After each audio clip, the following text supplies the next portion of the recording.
Topic sentence देखो, मतलब obviously जब हम कोई बात कर रहे हैं, किसी पर्टिकुलर बात को हम इंट्रोड्यूस करेंगे ना, हमें देखना है कि बात जो है वो इंट्रोड्यूस कहाँ से हो रही है।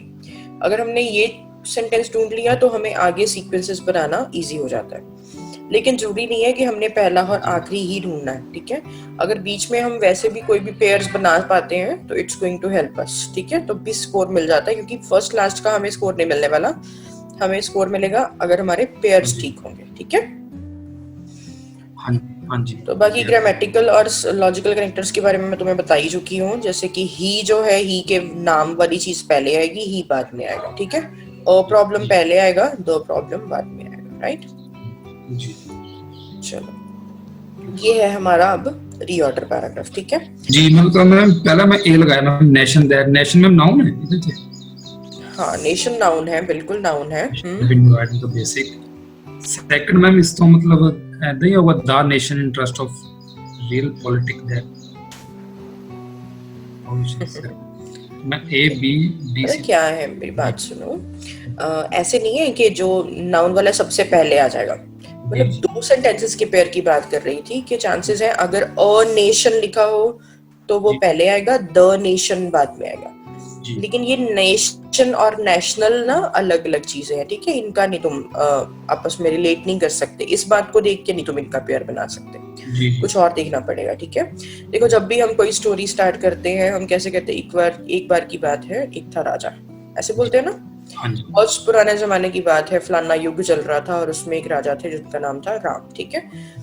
तो जैसे 19वीं सेंचुरी में इस बंदे ने ये चीज जो है वो बनाई, जो कि ये थी, ठीक है। मतलब कहानी कहाँ से शुरू हुई, इन द 19वीं सेंचुरी से, ठीक है।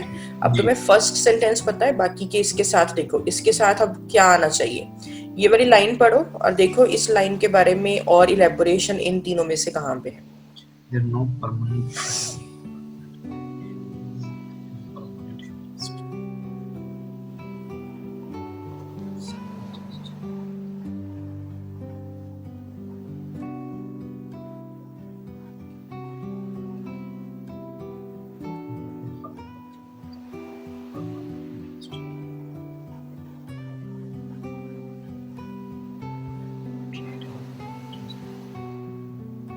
इंटरेस्ट में परमानेंट इंटरेस्ट के इकोनॉमिक इंटरेस्ट में।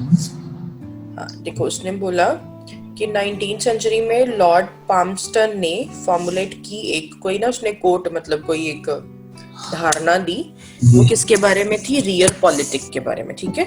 रियल पॉलिटिक क्या होता है कि ऐसी पॉलिटिक्स जिसमें प्रैक्टिकल डिसीजंस लिए जाएं, ठीक है। उसको रियल मतलब प्रैक्टिकल जिसमें डिसीजंस लिए जाएं, उसको कहते हैं रियल पॉलिटिक, ठीक है। कहते हैं उसने ये वाली बात दी थी और उसमें बोला था कि कोई भी परमानेंट फ्रेंड्स नहीं होते, ना कोई परमानेंट दुश्मन होते हैं, सिर्फ परमानेंट इंटरेस्ट होते हैं, जी, ठीक है।